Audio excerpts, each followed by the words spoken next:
Hi, I'm Jack, and welcome back because today I'm going to give you guys my review for a movie that I had the chance to go see last weekend that is directed by Elizabeth Banks, Cocaine Bear. It stars Alden Ehrenreich, O'Shea Jackson Jr., the late Ray Liotta, Keri Russell, and many more. And let me know down below in the comment section what your thoughts on the movie consist of. And with that said, let's get started.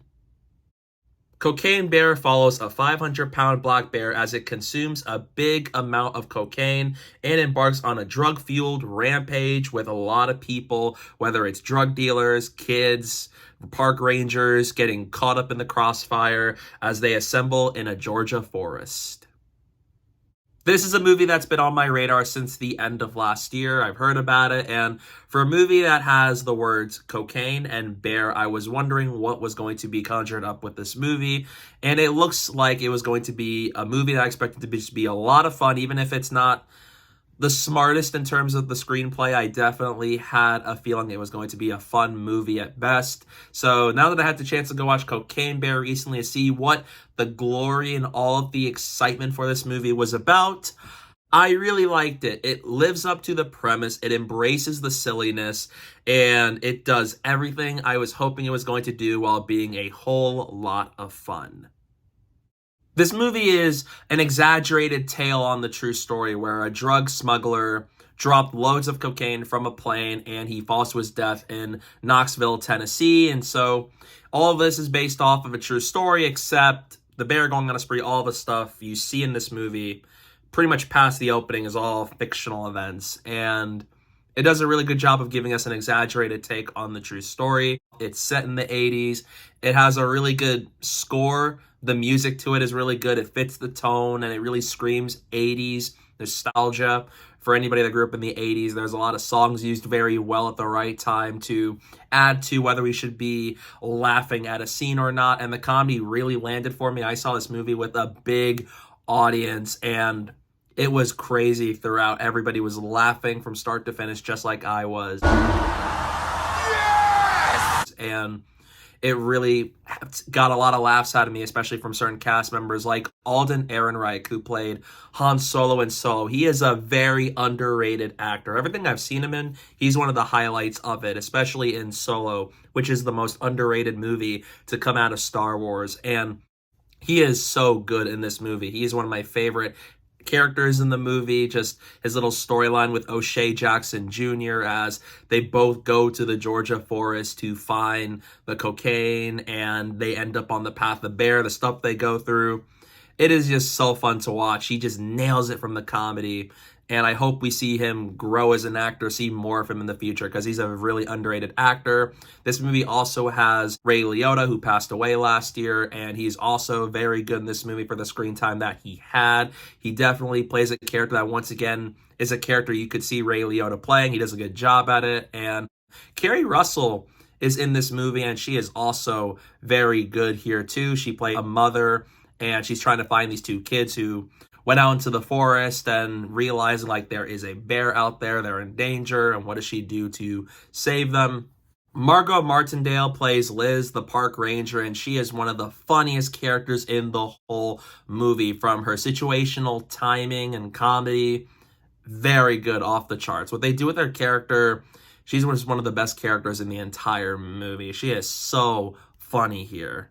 Everybody here is really good here, especially if there's main characters or just small characters who are only in there for a few scenes.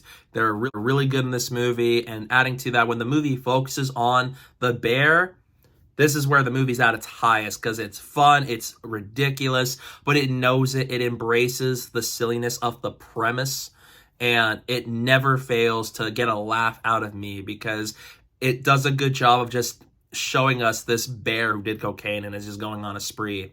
While this movie is very hysterical and comedic at points, and it very much comes down to your taste in comedy, it's also a pretty gruesome movie at points. There is a scene in this movie in the middle to back half of the movie that involves the ambulance, and that is the most violent scene in the entire movie. I was genuinely shocked at how far that went, where it gets really funny at points, just with the situations they're into, whether it's slapstick, situational comedy, physical comedy. But it can be very violent at points as well, because a bear is not something you'd want to mess with. And in this movie, it shows if a bear is under the influence of that, that's bad.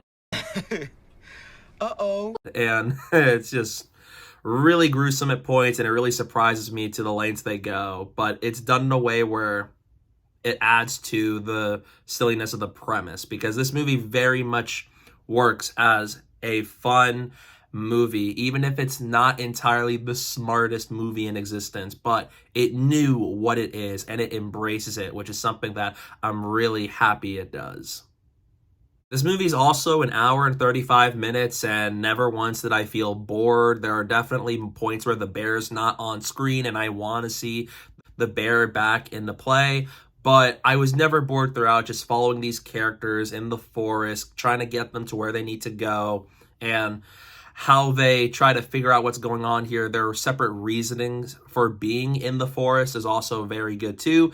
And that brings me to an issue that not every storyline is that compelling. I was more invested in the storyline between Alden Ehrenreich and O'Shea Jackson Jr.'s characters more so than, say, some of the other characters in the movie, because some of them are just a lot more fun and more hysterical to watch than others, and others don't get as much to do. The character reasonings are there, and they're there, but I would have liked more of it, because we're explained a lot of things about the reasons for why our characters are doing what they're doing, why are they here, but we don't go too deep into it, and the editing at points can be a little weird, because there are times where in the movie they reference something from earlier that we didn't see, and then right after that they show what happened, and it's like if they just properly place things in chronologically for certain scenes, probably would have been a lot stronger and tighter with the editing. But overall, Cocaine Bear is a blast. It's everything I expected it to be for a movie about a bear that was under the influence of cocaine. It is a very funny movie. I was laughing throughout. It's a really fun theater experience, but for a movie of this, it delivers on the premise, the silliness and ridiculousness of it, and it doesn't shy away from it, with a really good cast, and so as having some of the most funniest moments in movies I've seen over the last couple of months. So in the end, I'm going to give Cocaine Bear a B+. If you're in the mood to watch a fun and entertaining movie that embraces the campiness of it all, I definitely recommend you go check out Cocaine Bear, because if you are someone that loves to watch those kind of movies and just see craziness ensue, this movie is just for you. And I hope you guys will go see it to check out the movie and support Elizabeth Banks and the crew, because I like these kind of movies that just embrace the campiness and silliness of the premise it has in store.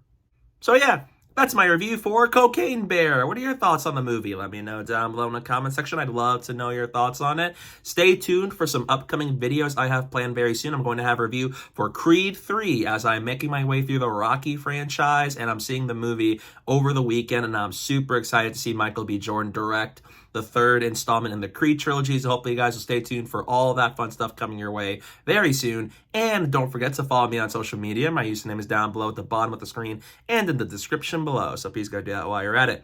And thank you guys so much for watching. And don't forget to hit that like button and the subscribe button. And stay tuned for more.